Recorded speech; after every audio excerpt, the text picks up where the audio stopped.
बहुत पुरानी बात है। एक राजा की दो रानियां थीं, बड़ी रानी और छोटी रानी। घर में बड़ी रानी की ही मर्जी चलती थी। छोटी रानी को अवहेलित करके रखा गया था। राजा भी छोटी रानी से उदासीन रहते थे। छोटी रानी के दिन अत्यंत कष्ट में बीत रहे थे। छोटी रानी के दो पुत्र थे, शीत और बसंत। राजा अपने दोनों बेटों का भी ख्याल नहीं रखते थे। दोनों को न तो अच्छा भोजन मिलता था, न अच्छे वस्त्र। बड़ी माँ की जली कटी बातें भी उन्हें सुननी पड़ती थी। छोटी रानी सब देखती एवं सहती थी, पर बड़ी रानी को इससे भी संतोष नहीं था। वह हमेशा छोटी रानी को नीचा दिखाने की चेष्टा करती रहती। एक दिन दोनों रानियां नदी में स्नान करने गई।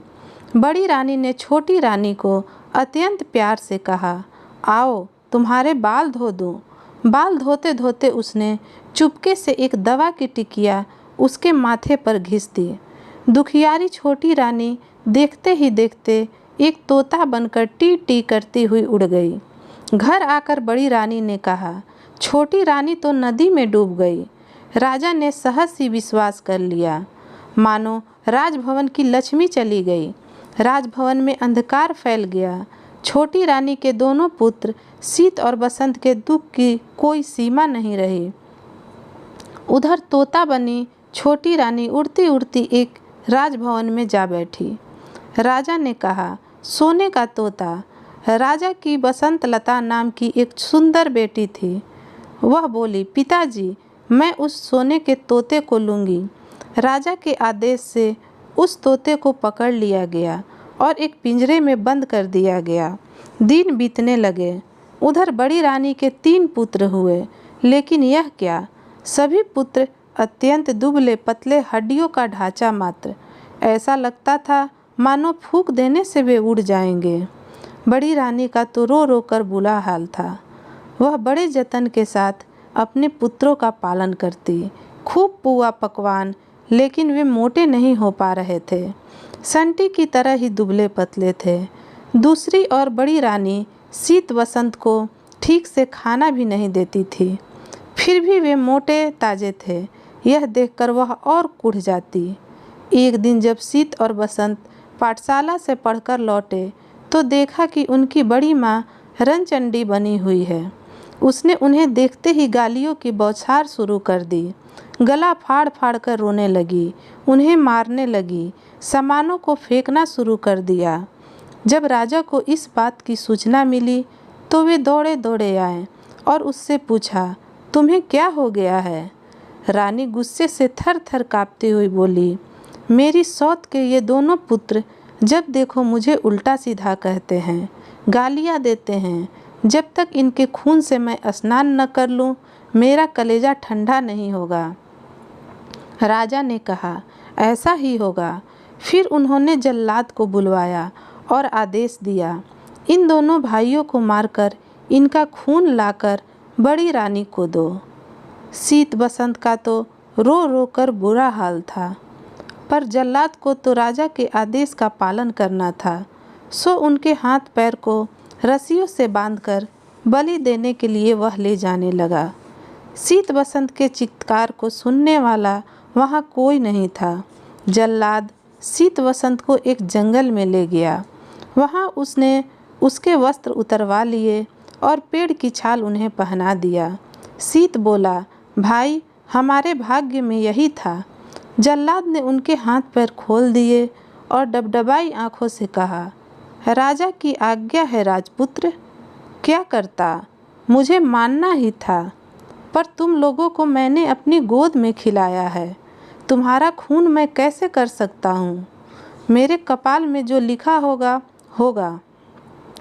तुम वक्कल के ऊपर चादर ओढ़ लो और इस जंगल से निकल जाओ। कोई तुम्हें राजपुत्र के रूप में पहचान नहीं पाएगा। यह कहकर उसने उन्हें जंगल के बाहर निकलने का मार्ग बता दिया और खुद राजभवन की ओर लौटने लगा। रास्ते में उसने एक कुत्ते एवं सियार को मारा और उसका खून बड़ी रानी को दे दिया।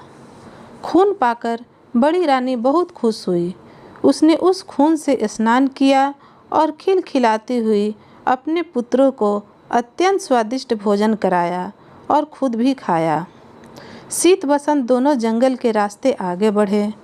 वे चलते रहें, पर जंगल का कोई अंत नहीं दिख रहा था। थककर वे एक पेड़ के नीचे बैठ गए। बसंत ने कहा, भाई, बहुत प्यास लगी है, पानी कहाँ मिलेगा? शीत बोला, हम लोग इतनी दूर तक चलकर आए हैं, पर पानी तो कहीं नहीं दिखा। परंतु प्यास के कारण मेरी तो बहुत बुरी हालत हो गई है।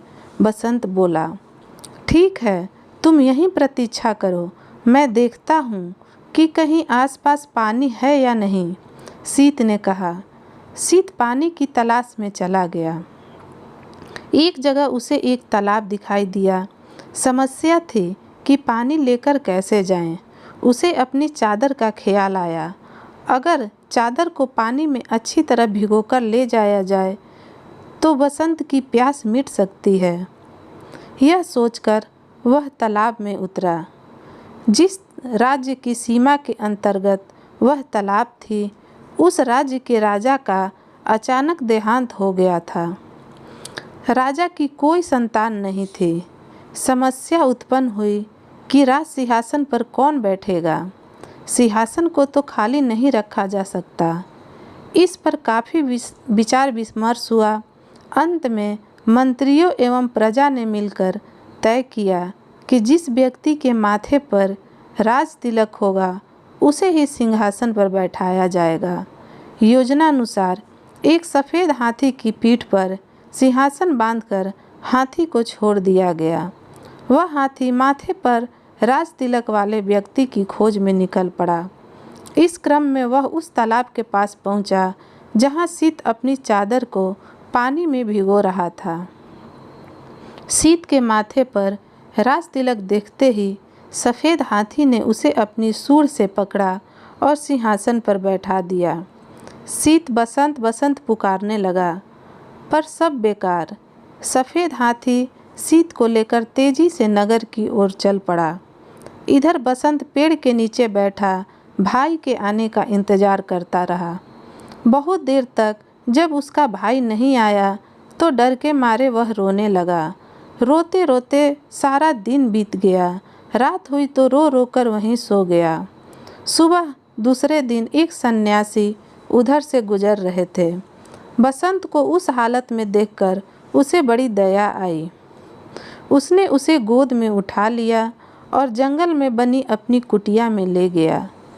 उधर सफ़ेद हाथी शीत को लेकर उस राज्य की प्रजा के समक्ष उपस्थित हुआ। सभी ने नए राजा का स्वागत किया। शीत को राज सिंहासन पर बैठाया गया और उसे राज तिलक लगाया गया। शीत को कुछ समझ में नहीं आ रहा था कि हो क्या रहा है। उसे रह रहकर अपने भाई बसंत की बहुत याद आ रही थी। समय बीतने लगा। शीत ने परिस्थिति से समझौता कर लिया। वह कुशलतापूर्वक राजकाज संभालने लगा। अब उसे किसी भी चीज़ का अभाव नहीं था। उधर बसंत जंगल में सन्यासी की कुटिया में अपने दिन बिता रहा था। वह रोज़ हवन के लिए जंगल से लकड़ियाँ चुनकर लाता, पूजा के लिए फूल तोड़कर लाता और जंगल के कंदमूल खाकर अपना पेट भरता था। कभी कभी वह सन्यासी के पास बैठकर शास्त्रों एवं वेदों का ज्ञान भी प्राप्त करता। शीत और बसंत के पिता पर दैवीय आपदा आई। उनका सारा राज्य नष्ट हो गया। राजा सब कुछ छोड़ छाड़ कर अज्ञातवास को चले गए। बड़ी रानी की भी दशा अत्यंत दयनीय हो गई थी। भिक्षा मांगकर जीवन निर्वाह करने की नौबत आ गई। परंतु उसके फटे चिथड़े गंदे कपड़ों को देखकर लोग उसे भी दुत्कार देते। एक दिन दुखी होकर बड़ी रानी अपने तीनों पुत्रों के साथ समुद्र के किनारे खड़ी थी। अचानक समुद्र की लहरों में तीनों पुत्र बह गए। रानी ने अपने पुत्रों को बचाने की बहुत कोशिश की, पर सब बेकार। दुखी होकर वह भी समुद्र में कूद पड़ी। उधर राजा की बेटी बसंतलता अब बड़ी हो गई थी। अपनी रूपवती कन्या के लिए राजा योग्य वर की तलाश कर रहे थे, पर वैसा वर उन्हें नहीं मिल रहा था। तब रानी से परामर्श कर उन्होंने स्वयंवर का आयोजन किया। स्वयंवर सभा में अनेक राज्यों के राजपुत्र उपस्थित हुए।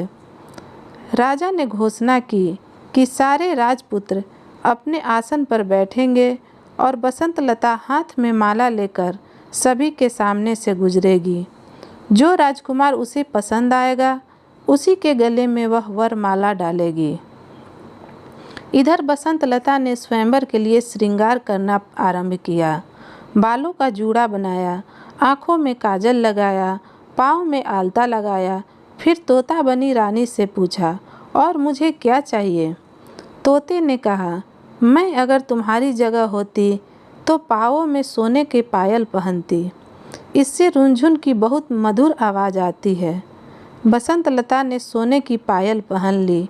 फिर पूछा, बोलो और क्या चाहिए मुझे? तोते ने कहा, अगर मैं तुम्हारी जगह होती तो सोने की जरी वाली साड़ी पहनती। तोते की बात सुन बसंतलता ने सोने की जरी वाली साड़ी पहनी। फिर तोते ने कहा, अब तुम हीरे का हार पहन लो, बहुत सुंदर लगोगी। बसंतलता ने हीरे का हार पहन लिया। फिर पूछा, अब? तोते ने कहा, नाक में मोती की लौंग, कानों में जड़ाऊ कर्णफूल और मांग में हीरे का टीका पहनने से ही नारी का श्रृंगार पूरा होता है। बसंतलता ने सारी चीज़ें पहन ली। अब तोते ने कहा, सब तो हुआ, पर गजमुक्ता न होने से श्रृंगार तो पूरा होगा ही नहीं। तुम्हारे पास तो गजमुक्ता है ही नहीं। अगर स्वयंवर में आए हुए राजकुमारों में से कोई गजमुक्ता ला दे तो समझना वही तुम्हारे योग्य वर हैं। यह सुनकर बसंतलता ने सारे साज श्रृंगार उतार दिए और घोषणा करवा दी कि जो राजकुमार उसके लिए गजमुक्ता लाएगा उसी से वह विवाह करेगी। घोषणा सुनते ही सारे राजकुमार गजमुक्ता की खोज में निकल पड़े। राजकुमारों ने सुना था कि सभी हाथियों में गजमुक्ता नहीं होती है। समुद्र के किनारे पाए जाने वाले किसी किसी हाथी में ही गजमुक्ता होती है। अतः सारे राजकुमार समुद्र की ओर चल पड़े।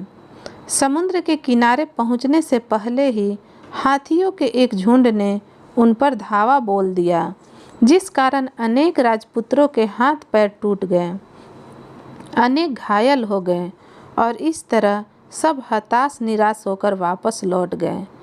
कुछ ही दिनों बाद यह समाचार सीत राजा के कानों पर पहुंचा। उन्हें राजपुत्रों की दुर्दशा पर दया आई और बसंतलता के आचरण पर अत्यंत क्रोध आया। उसने निश्चय किया कि वह बसंतलता के अहंकार को चूर चूर कर देगा। उसने बसंतलता के पिता के राज्य पर आक्रमण कर दिया। बसंतलता के पिता की पराजय हुई। राजा सीत ने बसंतलता को बंदी बना लिया। उधर बसंत सन्यासी की कुटिया में दिन बिता रहा था। सारा दिन इधर उधर घूमता रहता। उसकी कुटिया के पास एक विशाल बरगद का पेड़ था। उसमें एक गुल और एक बुलबुल रहती थी। एक दिन दुखी होकर बसंत उसी पेड़ के नीचे बैठा था। तब उसने उस गुल और बुलबुल को बातचीत करते हुए सुना। गुल ने स्वयंवर की सारी घटनाएं बुलबुल को सुनाई। फिर बोला, कौन जानता है इसका क्या परिणाम होगा? बुलबुल ने कहा, क्षीर सागर के किनारे एक दूध पहाड़ है। दूध पहाड़ से क्षीर सागर में दूध गिरता है। उस क्षीर सागर में एक स्वर्ण कमल खिला हुआ है। उस स्वर्ण कमल में एक हाथी रहता है। उसी के सिर में गजमुक्ता है। गुल ने पूछा, लेकिन वहाँ पहुँचेगा कौन? बुलबुल ने कहा, कोई साहसी राजपुत्र ही वहाँ पहुँच पाएगा। सारी बातें सुनने के बाद बसंत ने उनसे पूछा, मैं गजमुक्ता लेने जाऊँगा। इस कार्य में तुम दोनों मेरी कुछ सहायता करोगे? जरूर, परंतु तुम पहले सन्यासी के पास जाकर उसका त्रिशूल लेकर आओ। फिर सेमल के पेड़ के पास जाकर राजपुत्र के वस्त्र मांगो। सारी चीज़ों की प्राप्ति तुम्हें हो जाएगी। गुल और बुलबुल ने उससे कहा। बसंत ने सन्यासी से त्रिशूल लिया, सेमल के पेड़ से राजवस्त्र प्राप्त किए और उन्हें पहनकर समुद्र की ओर चल पड़ा। क्षीर सागर पहुंचकर उसने देखा कि स्वर्ण कमर के बीच दूध की तरह सफ़ेद एक हाथी के सिर पर गजमुक्ता है। गजमुक्ता की रोशनी से चारों ओर उजाला फैला हुआ है। बसंत उस सफ़ेद हाथी की पीठ पर कूदा। जैसे ही उसने सफ़ेद हाथी के सिर पर त्रिशूल को रखा, वैसे ही सागर, स्वर्ण कमल, सफ़ेद हाथी सब गायब हो गए। वहाँ केवल एक कमल का फूल खिला हुआ था और उसके अंदर गजमुक्ता की माला थी। मनुष्य की आवाज़ में कमल के फूल ने पूछा, निश्चय ही तुम राजपुत्र हो। कौन सा राज्य है तुम्हारा? बसंत ने कहा, मैं राजपुत्र नहीं हूँ, एक सन्यासी के साथ जंगल में रहता हूँ। ठीक है, तुम गजमुक्ता को अपने सिर पर और मुझे अपने हृदय में रखो। बसंत लता के साथ तुम्हारा ही विवाह होगा और तुम्हारा जीवन सुख से बीतेगा। बसंत क्षीर सागर के बालू पर चलता हुआ वापस लौटने लगा। तभी उसे कुछ आवाज़ें सुनाई पड़ी। हम लोगों को भी साथ ले चलो भाई। वह भौचक्का होकर चारों ओर देखने लगा। उसे आसपास कोई भी नहीं दिखा। वह आगे बढ़ा तो फिर वैसी ही आवाज़ें आईं। उसने गौर से बालू को देखा तो उसे लगा कि उसके पैर के पास बालू के अंदर से आवाज़ें आ रही हैं। उसने त्रिशूल से वहाँ का बालू हटाया तो देखा कि वहाँ 3 सोने की मछलियाँ थीं। वह उन्हें अपने साथ लेकर चल पड़ा। इधर शीत शिकार खेलने निकला था। एक दिन सारा दिन भटकने के बाद भी उसके हाथ एक भी शिकार न लगा। थक कर वह एक पेड़ के नीचे बैठ गया। अचानक उसे याद आया कि वह अपने भाई बसंत को इसी पेड़ के नीचे छोड़कर पानी लाने गया था। फिर एक हाथी उसे एक राज्य में ले गया था। फिर वह कभी इस जगह लौटकर नहीं आ सका था। बसंत का क्या हुआ? वह कहाँ गया होगा? क्या वह जीवित होगा? यह सोचकर वह रो पड़ा। अपने राजभवन में लौटने के बाद भी वह केवल बसंत के बारे में सोचता रहा। बसंत गजमुक्ता लेकर बसंत लता के राज्य में गया तो वहाँ उसे पता चला कि शीत राजा बसंत लता को बंदी बनाकर अपने राज्य में ले गया है। बसंत सीधा शीत राजा के राजभवन में पहुँचा। राजा के अंगरक्षकों ने 3 सोने की मछलियाँ देकर कहा, अपने राजा से कहो कि बसंत लता को छोड़ दें। लेकिन शीत राजा तो अपने भाई के शोक में डूबा अपने कमरे का दरवाज़ा बंद कर अंदर बैठा हुआ था। राजा की आज्ञा की प्रतीक्षा में वो 7 दिनों तक हाथ में त्रिशूल लिए, सिर पर गजमुक्ता रखे राजमहल के सामने बैठा रहा। 8वें दिन राजा शीत थोड़े सामान्य हुए तो दासियां सोने की मछलियां को काटने बैठीं। लेकिन आश्चर्य, मछलियां बोल उठीं, हमें न काटो, हम राजा के भाई हैं। अंगरक्षकों ने जब शीत राजा को बसंत की बात बताई तो वे स्वयं राजभवन से बाहर आए। वहां अपने भाई बसंत को देखा तो दौड़कर उसे अपने गले लगा लिया। तभी वे दासियां उन बोलने वाली सोने की मछलियों को लेकर राजा के पास पहुंची। लेकिन ये क्या, शीत के हाथ लगाते ही तीनों मछलियां 3 मनुष्य में बदल गई। उन्हें देखते ही वे पहचान गए। वे बड़ी रानी के पुत्र थे, शीत बसंत के सौतेले भाई। राजा के दुर्भाग्य की सारी बातें उनसे सुनी। उनकी आंखों से आंसू बहने लगे। पांचों भाई आनंदपूर्वक राजमहल में रहने लगे। शीत अपने भाई बसंत के विवाह की तैयारियां करने लगा। उसने बसंत लता के पिता के पास समाचार भेजा कि उन्हें मुक्त किया जा रहा है। पिंजरे के तोते ने बसंत लता को खुशखबरी दी, गजमुक्ता लेकर राजपुत्र आ गया है। बसंत लता बोली, जानती हूँ। उसी समय एक दासी दौड़ती हुई आई और उससे प्रसन्नतापूर्वक कहा कि गजमुक्ता लाने वाला राजपुत्र राजा शीत के ही भाई हैं। बसंत लता बहुत खुश हुई। उसने तय किया कि वह अपने प्रिय तोते को आज अपने हाथों से स्नान कराएगी। उसने कपिला गाय के दूध में कच्ची हल्दी को पीसकर दूध में मिलाया और उससे तोते को स्नान कराने लगी। इस क्रम में बसंत लता के हाथ से तोते के माथे की दवाई पूछ गई। देखते ही देखते तोता एक सुंदर नारी बन गई। बसंतलता ने आश्चर्य से पूछा, तुम कौन हो, परी या देवी? वह बोली, मैं राजरानी हूँ। शीत और बसंत मेरे ही बेटे हैं। उसके बाद उसने अपने साथ घटित सारी बातों को उसे बता दिया। अगले दिन बसंतलता के साथ बसंत का विवाह धूमधाम से संपन्न हुआ। विदाई के समय बसंतलता ने अपने पिता से कहा, मैं पालकी में अकेली ही जाऊंगी। पिता बोले, यह क्या बात हुई? बसंतलता बोली, मैंने प्रण लिया है कि सुबह प्रार्थना के समय मैं अकेली रहूंगी। पिता बोले, ठीक है, जैसी तुम चाहती हो वही होगा। सभी से विदा लेकर बसंतलता सुंदर पालकी में बैठ गई। उसने चुपके से छोटी रानी को अपनी पालकी में बैठा लिया। बसंत भी अपनी पालकी में बैठ गया।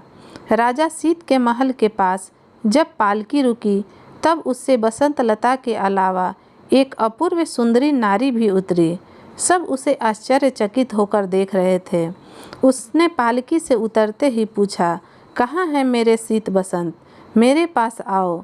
माँ की पुकार सुनकर शीत बसंत दौड़ कर आए और उससे लिपट गए। बड़ी रानी के तीनों पुत्र भी दौड़कर वहाँ पहुँच गए। इस सुखद समाचार को सुनकर थोड़े दिनों बाद राजा भी लौट आए। इस प्रकार छोटी रानी के दुखों का अंत हुआ। सभी के दिन सुखपूर्वक बीतने लगे।